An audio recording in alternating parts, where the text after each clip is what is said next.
life is hard. I feel like it's unique. It's different. I'm very blessed. I never lose sight of the fact that I have 8 healthy kids. And this book, especially now in this time that has been so rough. I had a rough 2009. We all did as a family. And I'm most excited about this book because I wanted to put on paper for my kids exactly how I felt, how much I love them, how much they mean to me, how much everything I do is truly for them, regardless of what everybody says out there. I know that I want my kids to walk away with this knowledge in their hands forever, whether I'm here or not here or whatever, so that they know that truly my life is so much more meaningful because of them, and that I'm always a mom first in everything that I do. And that was really the basis of this. I kept a journal for a year.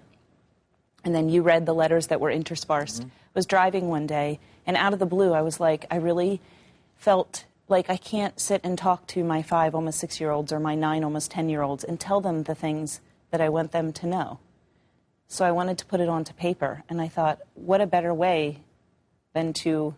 I just saw the book come alive, the journal with the letters interspersed, and it's so meaningful. And I'm going to say the same thing I said about Multiple Blessings. My publisher doesn't want to really hear that, but I don't care if it ever sells 1 copy. If I have a copy for each of my kids and they have that to take with them, I'm happy. Few reviews I have received is moms are saying, oh my gosh, I never thought to do this.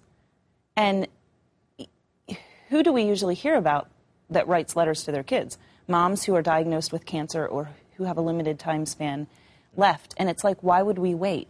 Why would we wait and write it? So partially to inspire people to... Well, I didn't do it. I really honestly didn't even think beyond I wanted to write letters to my kids. But I think that after I did it and I felt so fulfilled doing it, and it was so much fun to come up with 8 individual letters, little qualities and characteristics about each of them and what I hope and dream for them and what I want them to take with them is amazing.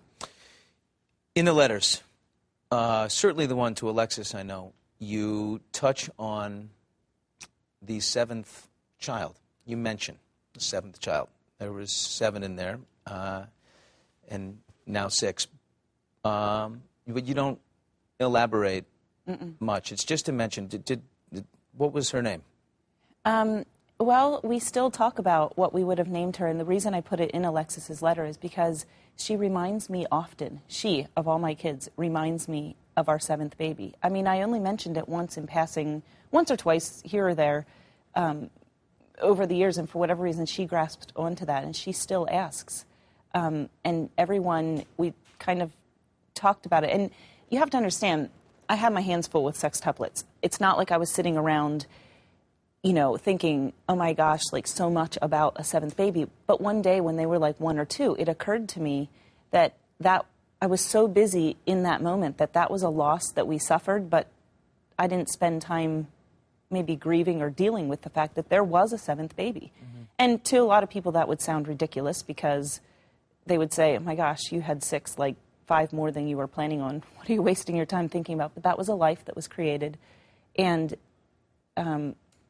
who we don't have. So it makes you wonder, like, who would this baby have been? So we all kind of one day talked about it a long time ago and decided that it probably would have been a girl for whatever reason. It was unanimous. And we tossed around names for her here or there. And Alexis still asks about her.